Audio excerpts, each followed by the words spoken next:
So welcome back to Shahi classes. आज JEE Main 2026 का result निकला है और अयान कश्यप ने वो कर दिखाया है जो मैंने सोचा था। 99 प्लस परसेंटाइल, मतलब 99 पॉइंट कितना है आपका? 416। पूरा बताओ। 99.416418। वेरी गुड, कॉन्ग्रेचुलेशन अयान, है ना। तो अयान के लिए पूरे टीम की तरफ है, शाही क्लासेस के पूरे टीम, जो टीचिंग टीम है, जो हमारे वर्किंग स्टाफ हैं और जो हमारे वेल विशर्स हैं, जो जितने सारे पेरेंट्स हैं, सभी लोग के तरफ से मैं अयान को गुड विशेस देता हूँ आगे के लिए, JEE एडवांस के लिए और बोर्ड एग्ज़ाम के लिए। तो अयान, आपको कैसा लग रहा है? अभी 2 साल आपने बहुत मेहनत किया है, बहुत कुछ सेक्रीफाइस किया होगा, तब जाके इस पॉइंट पर आप पहुँचे हैं।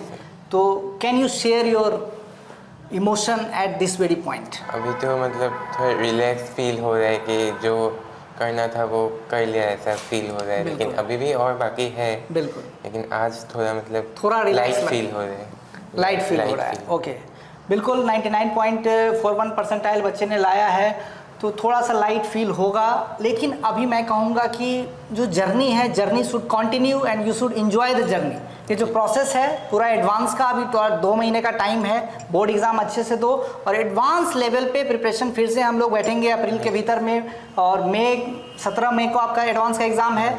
तो भगवान से हम विश करते हैं, माता सरस्वती से कामना करते हैं कि अयान कश्यप एकदम IIT बॉम्बे CS तक पहुँचे और जिसके लिए हम लोग को जितना भी होगा एफर्ट हम लोग आपके लिए लगाएंगे, ठीक है ना।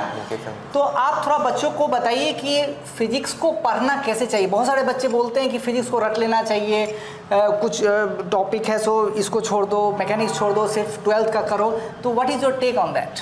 मैं बोलूँगा कि फिजिक्स में रटने से कुछ नहीं होगा, लेकिन जो कॉन्सेप्ट है उसको इमेजिन कर पाना चाहिए और उसके ऊपर क्वेश्चंस करते जाना चाहिए। जैसे ही टॉपिक पढ़ा उसके ऊपर क्वेश्चन करके पूरा कंप्लीट करके जाना चाहिए।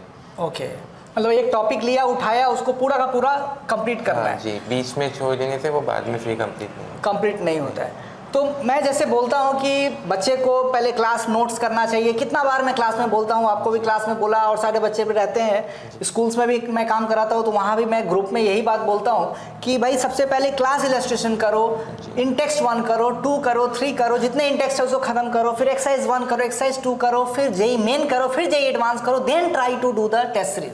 तो ये आपको क्या लगता है, ये जो मेरा स्ट्रेटजी है पढ़ाने का, कहाँ तक आपको हेल्प किया है? हाँ, सच बोले तो पूरा फिजिक्स में मैं जितना ला पाया सिर्फ उसी टेक्निक के कारण ही ला पाया।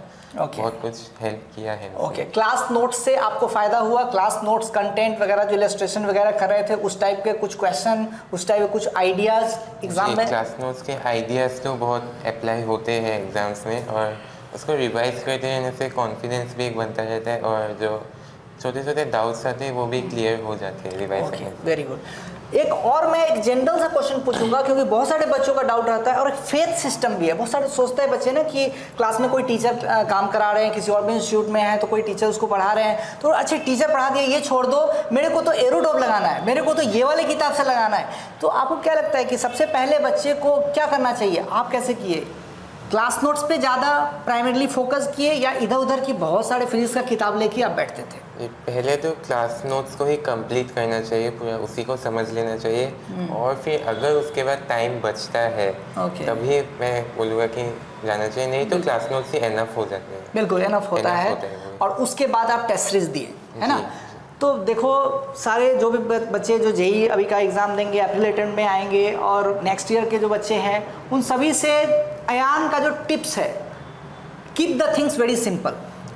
हाँ, आई शुड से दैट ज़्यादा उसको लेंदी नहीं करो, ज़्यादा उसको कॉम्प्लेक्स मत बनाओ। एक टॉपिक है, उसके क्वेश्चंस को मॉड्यूल से करके उसको ख़त्म करके इतने पे काम हो जाता है क्या? हाँ जी, ऑफ कोर्स बहुत कुछ हो जाते हैं। ओके, तो ये फिजिक्स का बात है। मैथमेटिक्स में शाही क्लासेस आपको कैसे हेल्प किया? कौन कौन से टॉपिक आपके भारी लग रहे थे, डिफिकल्ट लग रहे थे, जो हम लोग कुछ हद तक आपको कंफर्टेबल करा पाए जिससे आप 99 परसेंटाइल लेके आए हैं? बताइए। मैं बोलूँगा वेक्टर्स और 3D ज्योमेट्री वो सब पार्ट पहले मतलब टफ लगता था, क्वेश्चन देख के छोड़ने का टेंडेंसी था, पर शाही क्लासेस में मतलब आके जो छोटे छोटे ट्रिक्स होते थे वो सीख के और डाउट्स भी क्लियर हो गए, तो उससे बहुत कुछ कॉन्फिडेंस मिला उन टॉपिक्स। बिल्कुल बिल्कुल। और मैं बोलूँगा कि जो हम लोग किए हैं वेक्टर्स 3D का सेम आइडिया JEE एडवांस में भी आएगा और मैच द कॉलम में देखोगे तो वैसा वैसा क्वेश्चन 2-3 क्वेश्चन ऐसा रहता है। So all the best from shahi classes और पूरे टीम की तरफ से आपको Thank you so बहुत much. सारे बधाइयाँ Thank you. और बहुत आगे बढ़ो और अपने सबसे पहले फैमिली का नाम रोशन करो, आसाम का नाम रोशन करो, जहाँ से आप आते हैं जिस डिस्ट्रिक्ट से वहाँ का नाम रोशन कीजिए और भारत का नाम पूरे दुनिया में रोशन कीजिए। एक अच्छा इंजीनियर बने, है ना। 5 साल के बाद I want to meet a very good engineer who is working for the betterment of the nation. Okay, thank you. Thank you sir.